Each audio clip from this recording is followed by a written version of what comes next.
Hello and welcome back to FatherofTwo Plays Sunless Sea Zubmariner. Last time we made our way back to London, or fallen London, and we set out again. We acquired a new engine that is slightly faster, or better, than our previous one. The Illyrian has 200 more engine power than our previous engine, so a 25% increase is not bad. And we were just about to depart the Shepherd Isles. I think we will make our way to Wrack, and then explore the Z out that way. We have to bring our terror down at the next opportunity, but it's not too high. So maybe we should explore under the Z a little bit? I think so. We're going to need more supplies soon, but I'm sure we can find some along the way. If not, we'll have to turn back sooner rather than later. Let's see if the sonar picks up anything. It's so dark. I assume that our faster engine helps us down here as well. That thing's alive. And we are going back up, because they are too much for us, I think. At least now. Oh, and they got a firing solution on us. Yeah, they do a lot of damage. Every time we go down, it's just not good for us. We might need to upgrade our ship. I thought it was a wreck that we could explore. Station 3, I suppose we could stop here and get a port report. There's no reason not to. Man, they do a lot of damage. What did they do? 23? 23 damage? That's not good. We just repaired ourselves. The Unterzee, or under the Z, is very dangerous. Is that some type of creature? We'll probably eat before we got a chance to fight it. A modest challenge. Search for signs of other visitors. The ironmonger's tools. Stacked near the stairs is a pile of worn-out tools. Tongs whose hinges have given way, a hammer whose head is coming loose from its haft, an anvil whose surface is mazed with deep cracks. We succeeded and we got some fragments, but we didn't get a port report. Okay. Well, I suppose we'll head off anyway. Now, we're not far from Wrack. They wanted us to head to Port Carnelian as well, so perhaps we should head there? We don't have a lot of food left. Or supplies, I should say. So, we might want to make this a shorter trip. Going to Wrack should be useful for us. It's not far, but I don't want to go under yet. The false stars above are feral amber, like tiger's eyes. Hey, I was reading that. Stamford's Expanse, named for one who lost his child to cats. Flourishing of years? Visage. And we have some type of ship over there that maybe we will have to throw down with. This looks like a cool place. The music's cool here. I mean, it's the same music, but there's somebody singing over top. A sluggish wave, the ship pitches. Alright, we'll make port. Hide your face. Hide all your faces. Visage. This is the port of Visage, where faces may not be naked, except one, a stone monument the size of a village church, serenely gazing upwards. Flourishing of years.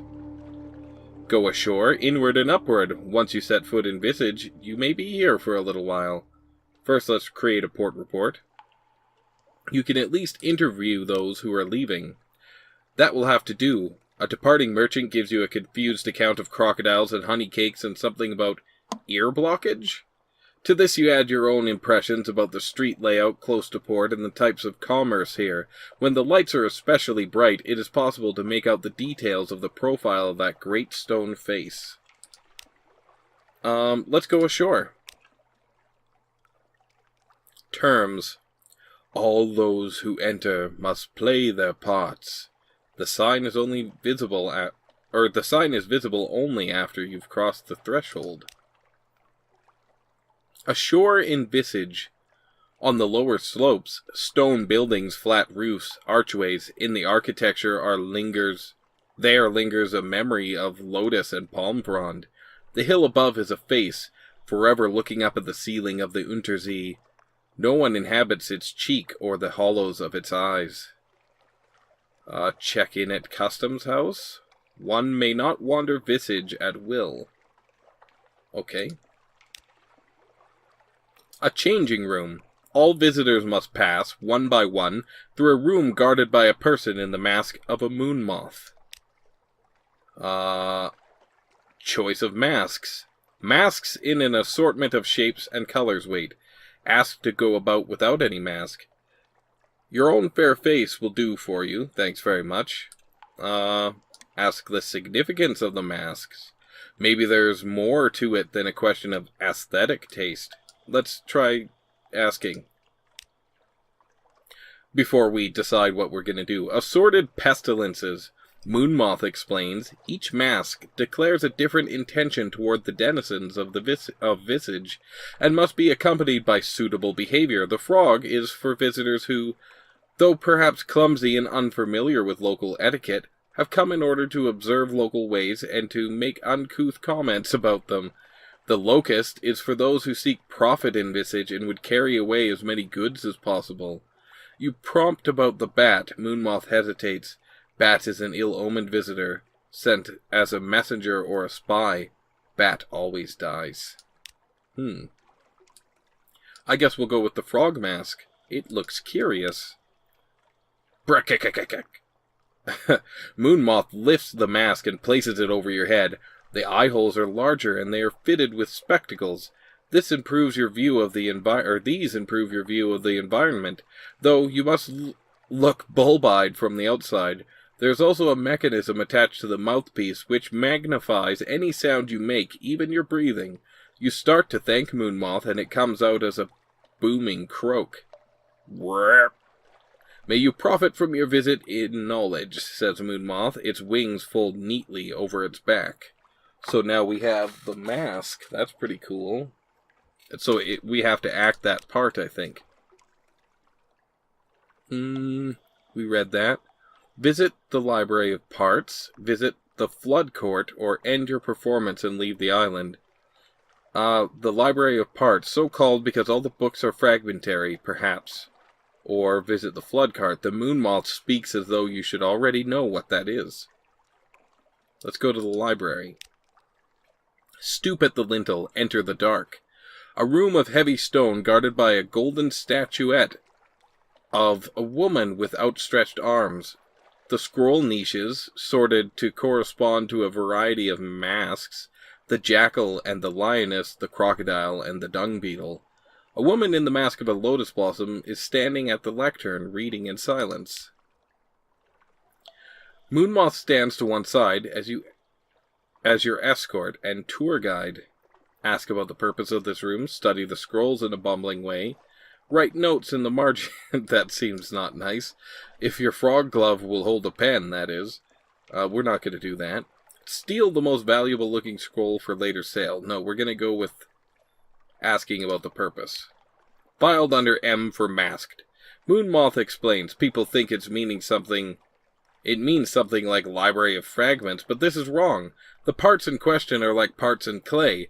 This is where the denizens of Visage come in order to learn how to perform their masks more accurately, more completely, with a truer spirit. Let's study them in a bumbling way. Hearts guarded. Taking the nearest, you read it aloud. For guarding against the loss of the heart. Moonmoth takes it from you, rolls it tightly, and returns it to its niche.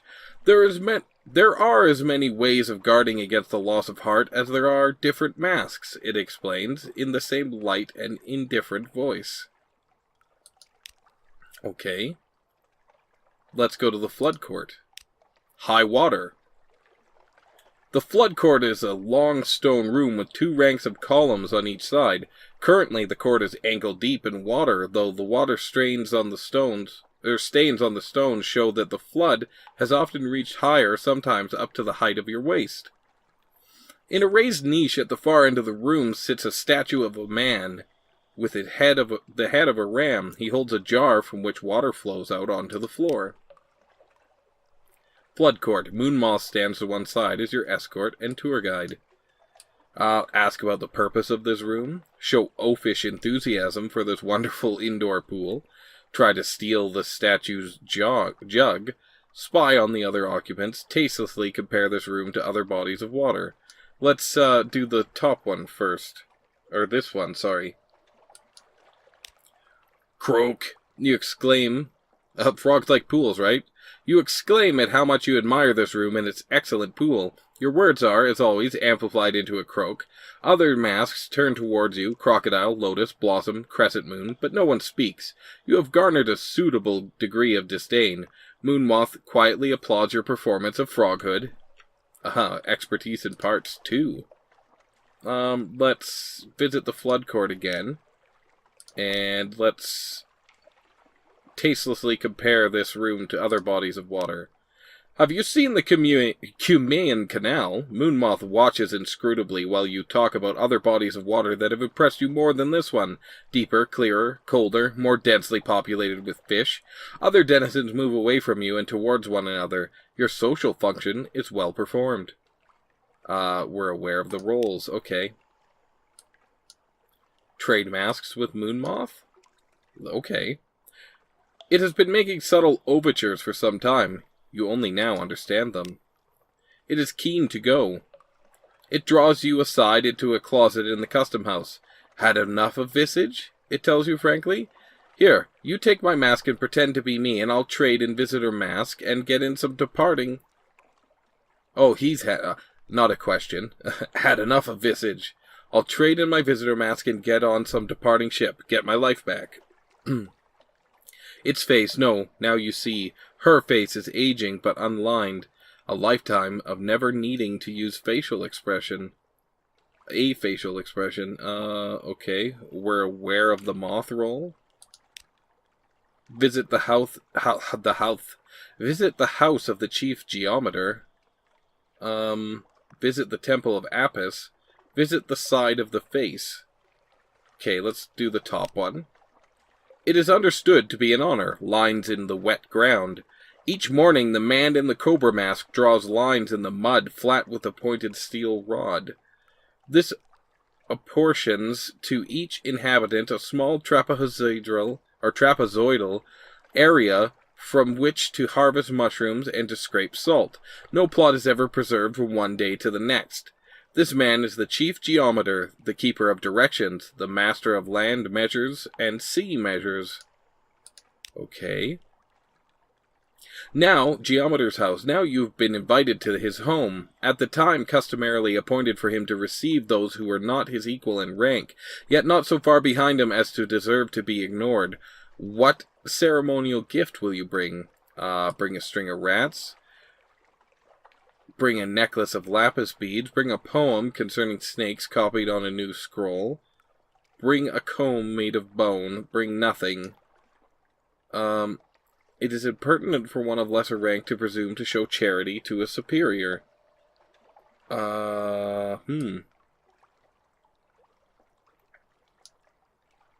Let's do this one. Bring a poem concerning snakes copied on a new scroll.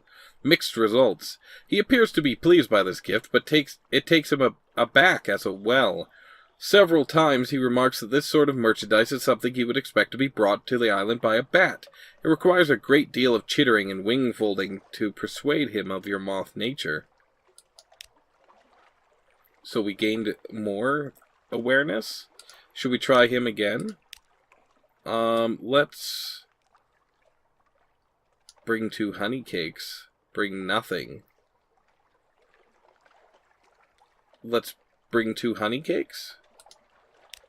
He accepts. He approves. The cakes are placed on the front table of his receiving room so that the other guests may observe and appreciate the correctness of your gesture.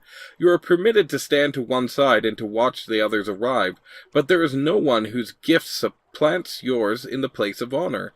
Not even the gift of a preserved lark frozen in gelatin with a bubble of a song rising from its open beak. When you depart the chief geometer's house, he presses on you a prediction that one day you will have most need. The earth will swallow you in one place and spit you out in another. It is, of course, only a ritual saying.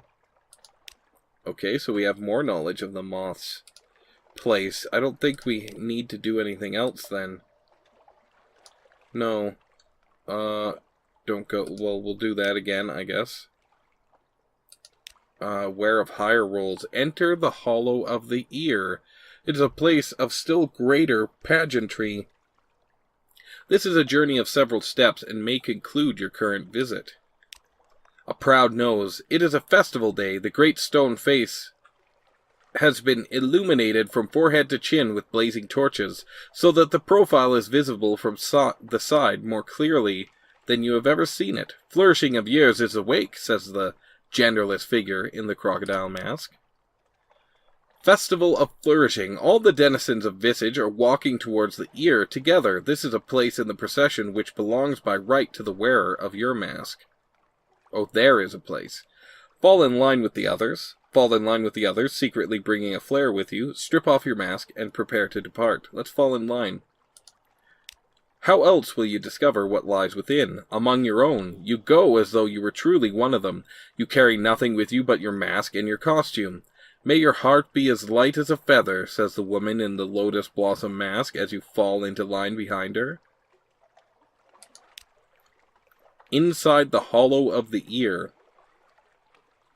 The road you follow leads up through switchbacks along the side of the face, and finally to the ear of the flourishing of years, and into the cave that is her ear. The tunnel bends back on itself, and all lights have now been extinguished.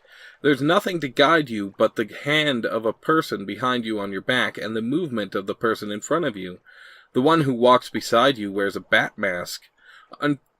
Not unfortunately. Fortunately, the floor of the tunnel is very smooth, and presents no stumbling blocks. Sound carries strangely in this place, however.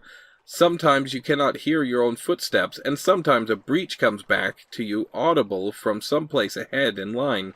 Try to run or continue. Let's continue.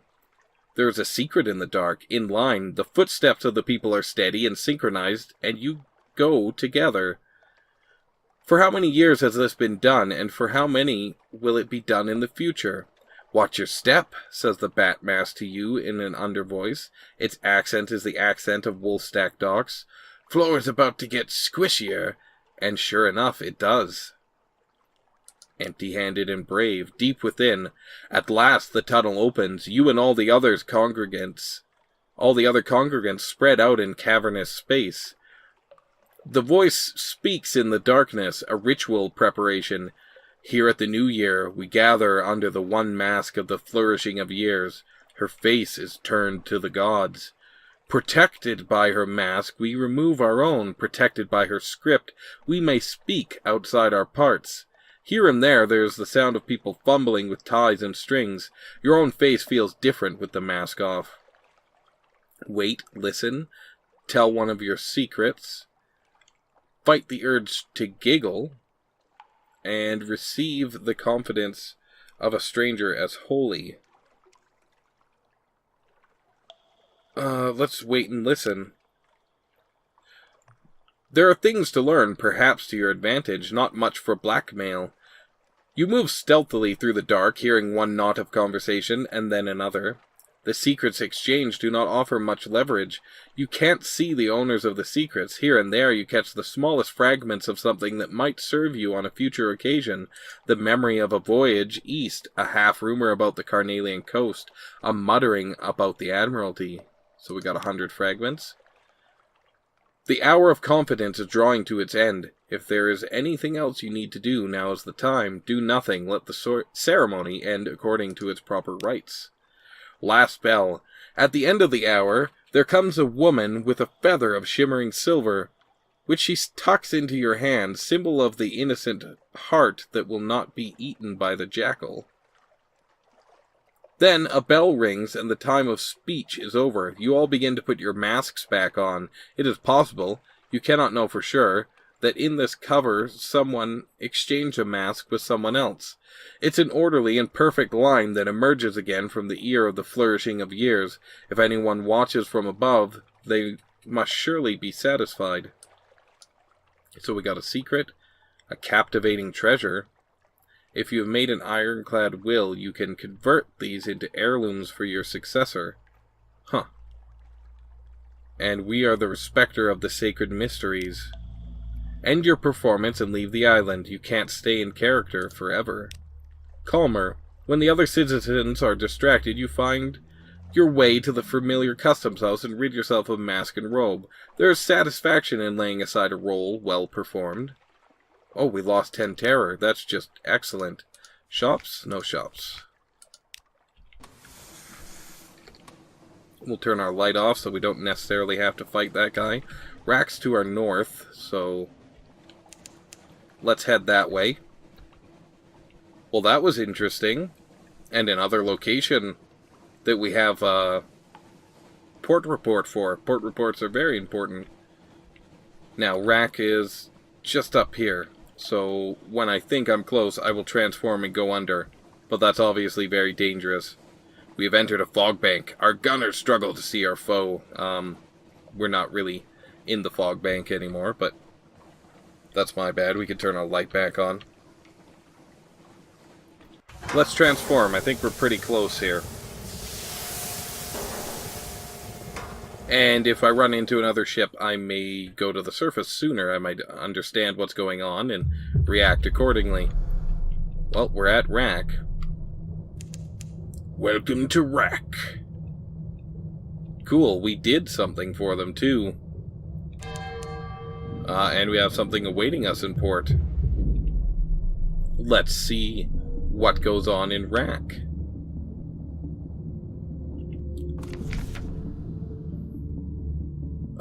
Ships lured by false promises and lights litter the Z floor. Go wrecking. Visit the royal hull. Taste the tether. Compile a port report. We'll do that. The wreckers know their duties. The poets write enticing lies. Talkers travel to other ports to spread them. Miners construct the devices which will sink the lured ships, and salvagers strip them bare. We've been here before, that's why I didn't read everything. Let's go wrecking. If you can lure ships towards Wrack, the wreckers may sink them. The king himself will reward you. A little Gillifleur tells me that there's someone you should speak to in Garder's Morn, trespasser. Why not make a friend and send them over our way? We did that already, I thought. Visit the royal hull. The wreckers look past you with a quiet awe. They whisper as you pass. Tethered to the king. How have any of the ships you sent come in? You'd think you recognize a few of the new wrecks as you enter the city. Yes, your ships have come. Promise them riches, promise them knowledge, promise them pretty toys. It's all the same. They come, and our stores replenish. The tether has new hulls to grow on. Take this gift of scrap to the priestess. Look for me in the other times. We lost 1 terror, got some echoes. And we have scrap. Okay, approach the mirror. Part from the fair king. Let's approach the mirror again. At the rear of his chamber, the fair king keeps a mirror made of ice. It holds a reflection, neither yours nor his, but that of a narrow, bespectacled gentleman. The king allows no one to approach it, but perhaps he will make an exception for you. Very well. Today I shall allow it. For a short while. The man in the mirror. You can see your reflection distorted in the ice, but there is another, clearer reflection as well. A long-faced man with a receding black hair and round-rimmed glasses. He blinks solemnly at you. Try to see yourself. We did the other one last time. Blazing, eyes blazing. You step toward the mirror. It flashes in the light. You see yourself on a deck, saber at your side. You look improbably healthy, restlessly vital. The lights of the London grow off your prow. The city, too, is different. A triumphal arc of blazing mountain stone has been constructed across the docks. The words, "Death hath no more dominion," engraved across it. The streets are lit by steady electric lights of the kind seen in the Khanate, but the priest officials you can make out sermonizing to the dockside crowds wear white robes like those popular in the Presbyteriate. Hunched over the rooftops is the clawing outline of the bazaar, a blasted ruin. As you watch, your reflection issues orders. Crewmen, also nimble with preternatural health, hurry to obey. The guns on deck swivel to train on the great arch. The fair king's voice interrupts the vision.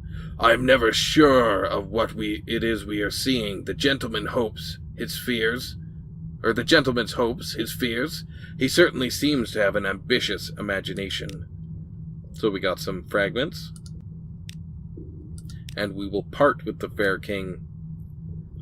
Consider the state of the city. Let's first taste the tether. There is a weed that grows on the broken ship. To taste it is a privilege reserved for successful wreckers. Within the rusting innards of a broken battleship, the wreckers keep the tether. It is guarded by heavy bulwarks and priests capable of launching cannonballs across a room with their bare hands. It is the glory of the Wrack. Within the sanctum, where no water drips, are walls, doors, and pedestals of trinkets. It is watched over by a stony matron. Make an offering of scrap, and you may choose. Don the bone, lift the cup, grasp the knife. Grasp the knife, I think. A handle of horn, a polished blade. There are possibilities in so fine an instrument. Is the balance ever so slightly off? It winks at you in the light. The matron leads you to one of the many doors. You follow her into the darkness beyond. Visions with the knife. The matron lights a gas lamp. The room is modest, with a well-kept bed in the center. Rest. Allow your mind to wander. When you are ready, I will give you the tether. You look away, allowing your attention to settle on the smell of the lamp, an envelope, how it reflects the light, how it is to hold. At last. Let's focus on the lamp. Smoky and acrid. Tether melts in your mouth. You breathe in the stench, hold it in your lungs. There's nothing like the smell of British engineering, nor like listening to the engine roar of your own vessel, bought and paid for. The impellers whir, the pistons race. She's eager for the wilderness. The sharp driver salutes as she enters. Cargo's loaded. What are you lugging this time? She adjusts her smoked goggles and fakes a Barker's effusive tones. Murgatroyd's inestimable frontier supplies, affordable, reliable, a taste of London. You both pull faces. Tether tasting, a partnership will be found, and we've gained 10 fragments. Let's consider the state of the city. Actually, let's check. No shops. Okay. The wreckers look sallow. Stores are running low. There's enough food to subsist for a time, but the poets may soon be out of paper, and the miners won't be able to make their explosives if the powder isn't refreshed. But the fair king ensures there is order. He goes without, just as his subjects do, and he sees that those who forsake their work for despair are flogged. Okay. Follow an echo through the hulls. Careful, trespasser, a wrecker warns as you approach. He escaped from the hut. Mind your manners, or you might lose an ear. We have nothing to sell to him, so we'll say farewell, and perhaps not, and I guess we will leave Wrack. We'll transform and head back to the surface, I think. We had a reason to go to Port Carnelian, but maybe we'll head there on the way back, and head up that coast. We don't have a lot of food left, so we're not going to make it too much further. Maybe we should just head that way and hit Port Carnelian and the Grand Geode. Burning blue, a hiss of horrors from the lookout. The glim lamp at the front of the ship is sputtering and arcing, fizzing with blue light. Even as you watch, the blue fades, but it's not a good omen. Spin them a story. Yeah, okay. Now, any landlubber knows what a blue light means. Eyes wide. Rubies, the size of grapes, and grapes the size of apples. Of course, the island's only visible in blue light, and then only for an instant, but if we find it, me hearts, if we find it, They grin. They don't exactly believe it, but they'd like to. We lost 5 terror. That is good for us. Because I think when our terror is high enough, a constant companion shows up, and a constant companion is terrifying, and I would never want it for a companion. Reef of Roses some distance to the southeast. Well, let's go there. And then we'll end the episode, I think. Is this a new port for us to explore? It is. At least I think it is. Oh. We shall head this way. Discovered the Afarox channel.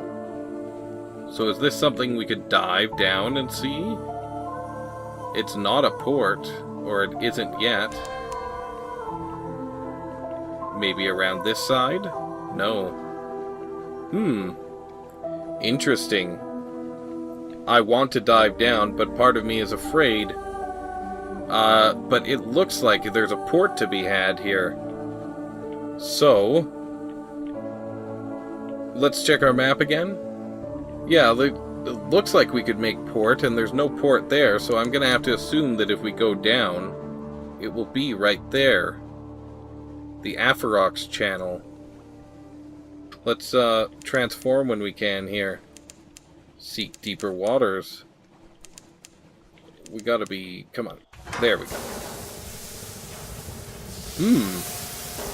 This may be a new thing. I don't know if I've seen it before, but I don't think I've seen everything there is to see in this game. By far. Excellent. Well, let's check this place out, shall we? But we'll have to do it next time. So if you enjoyed it, please leave me a like. Subscribe if you want to see more. And leave me a comment. Let me know what you thought. This is FatherofTwo, signing off.